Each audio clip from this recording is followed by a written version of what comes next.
saya minta dan saya tuntun bagi ikhwah yang belajar, yang gitu, fahami dua hal dulu. Tidak ada namanya kelompok salafi. Ini dulu nih. Karena memang tidak ada kelompok, mana ada kelompok salafi itu, dari mana itu?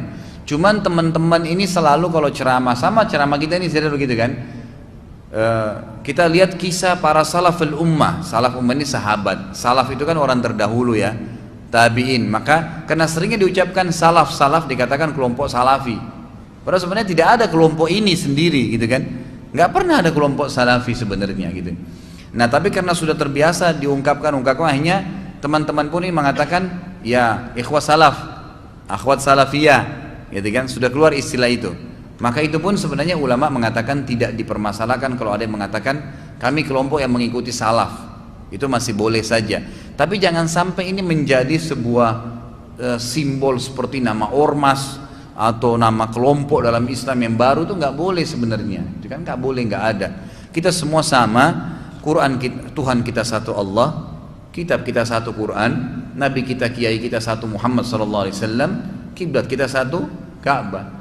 Sama, gitu kan? Sholat kita sama orang Arab di Jazirah Arab, orang bule di Amerika dengan orang hitam di Afrika, orang Melayu di Asia sama saja. Masuk waktu sama syarat-syaratnya, sama rukun-rukunnya gitu kan? Jadi dalam masalah prinsip dasar tidak ada perselisihan, tapi dalam masalah ya apa namanya cabang ya fara ya namanya furu'iyah yang hukum-hukumnya sunnah, seperti Imam Syafi'i mengatakan basmalah dikerasin suara, Imam Ahmad mengatakan basmalah nggak dikerasin suara, kan gitu. Nah ini perselisihan cabang namanya. Ini nggak ada masalah. Selisih ini bukan hal yang keluar daripada jalur dalil, karena ini bukan hal prinsip. Bukan seperti mengatakan orang Syiah bilang Quran kurang, kita kiblatnya di Ka'bah, dia kiblatnya kemana, itu lain prinsip. Ya hal-hal yang dasar, yang besar. Tapi kalau hal cabang itu nggak ada masalah sebenarnya, gitu kan?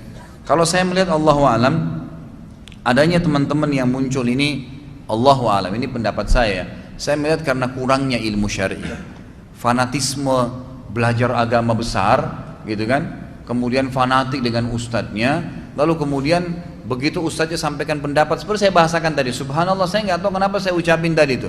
Ikhwah saya ini di sini bukan saya kena lebih pintar. Kalau antum dengar pendapat lain yang ada punya dalil lebih kuat, saya siap terima. Itu sebenarnya konsep tulabul ilm, harusnya begitu. Yang banyak muncul seperti tadi yang dikhawatirkan ini karena tadi itu ya. Jadi misalnya ada antum yang ikut pengajian saya nih, Ustadz Khalid Basalam ini guru saya, pokoknya saya berpegang pada pendapatnya, Ustadz lain pasti salah. Itu nggak boleh. Saya malah sarankan antum nggak boleh begitu. Kalau antum dengar dari ustadz teman lain dari manapun, teman-teman dari Roja, ya saya mungkin sebagai penasihat di TV Wisol, kemudian ada apalah ya teman-teman yang lain mengajar, selama memang dia punya dalil yang kuat, kita kan diberi akal oleh Allah Subhanahu Wa Taala berpikir. Kalau dalilnya benar, kita ambil dalilnya, nggak ada masalah, gitu kan? Jadi kita terima dalilnya. Jadi kelompok-kelompok ini. Dan saya pribadi terus terang, saya khawatir ya, tidak pernah berani mengatakan kelompok ini sesat. Kelompok ini sesat, itu berbahaya ya.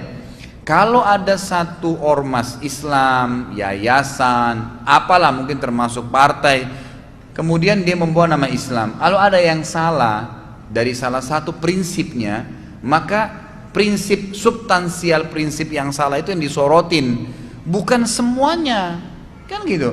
Karena mereka sholat kok, perempuannya pakai jilbab, mereka baca Quran sama dengan kita. Oh ternyata salahnya karena ini misalnya, gitu kan?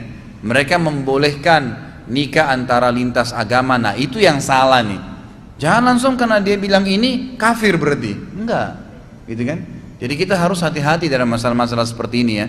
Jadi teman-teman kita, saudara kita semua muslimin. Kalau saya melihat ini adalah kurangnya ilmu, Allahu a'lam, ilmu yang kurang dan fanatisme yang buta yang akhirnya melahirkan ya pemahaman-pemahaman seperti ini. Allahu a'lam, ini menurut saya. Mereka kata para sahabat, kata Nabi SAW, maka ana alaihi wa ashabi, orang yang ngikutin saya dan ngikutin sahabat-sahabat saya. Allahu alam, kalau kita kembali kepada kehidupan para sahabat, pendapat-pendapat mereka, dan yang paling banyak sekarang melahirkan kelompok di tengah-tengah umat ini yang saya lihat ya, Allahu alam, adanya liberal, adanya ini, adanya itu, karena mereka mau menafsirkan Al-Quran, mau menjabarkan hadis Nabi sesuai pemahaman dia, bukan pemahaman sahabat, kan gitu. Jadi akhirnya keluarlah pendapat-pendapat baru dia. gitu kan? Keluar pendapat-pendapat baru dia. Padahal sebenarnya ayat Al-Quran turun kepada para sahabat yang belajar, makanya mereka paling faham, gitu kan? Kalau mau aman, ikutin ayat ini. Ibnu Abbas bilang apa nih? Semua buku tafsir yang induk-induk besar tuh, Ibnu Katsir, ya tafsir Qurtubi, buku-buku banyak tafsir-tafsir yang besar itu, semua pasti menukil tuh. Si Ibnu Abbas berkata begini, sahabat Zaid bin Thabit berkata begini, mereka menukil tuh. Artinya nanti sekarang ini baru ada orang-orang Islam di antara kita yang coba keluar dari pemahaman yang difahami oleh orang-orang sebelum kita, kan gitu. Kalau kita mau menghubungkan misalnya dalil dengan perkembangan teknologi sekarang, mungkin masih bisa kalau memang bisa ditarik benangnya, gitu kan.